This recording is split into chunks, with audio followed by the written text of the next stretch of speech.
ফের এসটিএফ ও ডানকুনি থানার যৌথ অভিযানে উদ্ধার বিপুল পরিমাণ নিষিদ্ধ কফ সিরাপ ফেন্সিডিল এবং পুলিশের জালে 2। যেমনটা পুলিশ সূত্রে খবর রয়েছে, গতকাল গোপন সূত্রে খবর পেয়ে ডানকুনির 19 নম্বর জাতীয় সড়কে টোল প্লাজার কাছে একটি লরি আটক করে পুলিশ এবং তারপর তল্লাশি অভিযানে বেরিয়ে আসে হাজার হাজার কিন্তু এই নিষিদ্ধ কফ সিরাপ। যে ছবি আপনাদেরকে দেখাচ্ছি সেখানে দেখা যাচ্ছে যে সেই লরির মধ্যে তুষ জাতীয় কিছু ছিল এবং তার বস্তার নিচেই কিন্তু পুলিশ যখন তল্লাশি অভিযান করে তখন বেরিয়ে আসে কার্টুনের প্যাকেট, প্রায় 100টি কার্টুনের প্যাকেটের মধ্যে 5000 বোতল এই নিষিদ্ধ কফ সিরাপ ছিল। এবং তারপরেই কিন্তু গ্রেপ্তার করা হয় এই লরি চালক হরবিন্দর সিং এবং লক্ষণ লাল, দুজনকেই গ্রেপ্তার করা হয়েছে। তাদের বাড়ি মধ্যপ্রদেশে। পুলিশ যেমনটা জানাচ্ছে যে এই যে নিষিদ্ধ কফ সিরাপগুলো সেগুলো মূলত উত্তরপ্রদেশ থেকে বনগাঁ যাওয়ার কথা ছিল এবং সেই মতোই এই জাতীয় সড়ক ধরে যখন লরিটি এগোতে থাকে, গোপন সূত্রে খবর পেয়ে এসটিএফ এবং ডানকুনি থানার পুলিশ তারা জাতীয় সড়কে অপেক্ষা করে এবং যখনই টোল প্লাজার কাছে এই লরি চলে আসে তখন সেই লরিকে থামায় পুলিশ এবং তারপর যখন তল্লাশি করে তখনই বেরিয়ে আসে এই বিপুল পরিমাণ নিষিদ্ধ কফ সিরাপ। আজকে আমরা দেখতে পাচ্ছি ডানকুনি থানাতে যাদেরকে গ্রেপ্তার করা হয়েছে তাদেরকে এই মুহূর্তে শ্রীরামপুর কোর্টে পাঠানো হচ্ছে এবং সেখানে তারা কোর্টে পাঠাবে। এবং যেমনটা আমরা জানতে পারছি যে এই যে নিষিদ্ধ কফ সিরাপগুলো সেগুলো উত্তরপ্রদেশ থেকে বনগাঁ, অর্থাৎ বনগাঁ মানেই বুঝতে পারছেন যে একেবারে বাংলাদেশ বর্ডার লাগোয়া এলাকা, এবং মনে করা হচ্ছে যে এই নিষিদ্ধ কফ সিরাপগুলো বাংলাদেশে পাচারের ছক ছিল কিনা সেটাও কিন্তু উড়িয়ে দিয়ে যাচ্ছে না, যার কারণে গোটা বিষয়টাই কিন্তু খতিয়ে দেখছে তদন্তকারী আধিকারিকরা। ঠিক আছে ঠিক আছে, চলো একজন ওপরে চলে যাচ্ছে।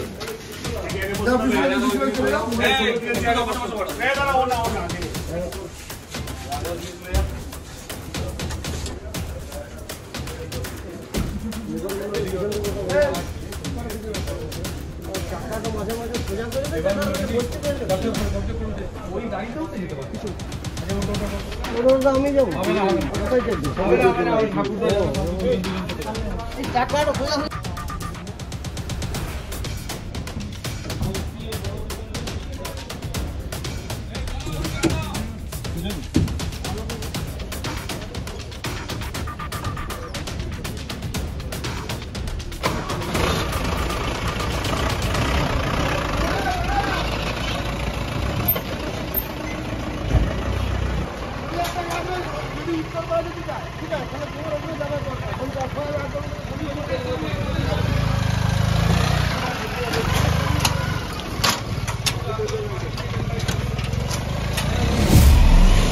তবে যে খবর একেবারে এই মুহূর্তে নিষিদ্ধ কফ সিরাপ সেটা উদ্ধার হয়েছে প্রায় 5000 বোতল এবং গতকাল মধ্যরাতে এসটিএফ এবং ডানকুনি থানা যৌথভাবে অভিযান চালায় এবং অভিযান চালিয়ে ডানকুনি টোল প্লাজার কাছে লরিকে আটকে যখন এই তুষের বস্তাগুলো সরানো হয়, অর্থাৎ তুষের বস্তার আড়ালে কিন্তু এই যে নিষিদ্ধ কফ সিরাপ সেগুলো পাচার হওয়ার একটা ছক ছিল এবং সেই ছক কিন্তু ভেস্তে দিয়েছে এসটিএফ এবং ডানকুনি থানার পুলিশ।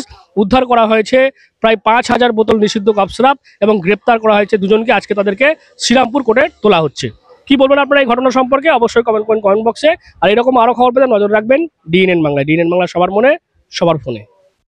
বাড়ি হোক কিংবা অফিস, কিচেন হোক কিংবা বাথরুম, সবকিছুই মনের মতো করে সাজাতে আজই আসুন আল আমিন মার্বেল হাউস। এখানে নামি দামি এবং গুণগত সম্পন্ন মানের টাইলস, মার্বেল এবং গ্রানাইটে রয়েছে প্রচুর সম্ভার। আমাদের ঠিকানা আল আমিন মার্বেল হাউস, গ্রাম মুকুন্দপুর, পোস্ট মশাট, জেলা হুগলি, পিনকোড 712701। আমাদের কন্ট্যাক্ট নাম্বার 7319093272, এছাড়া 7063845499।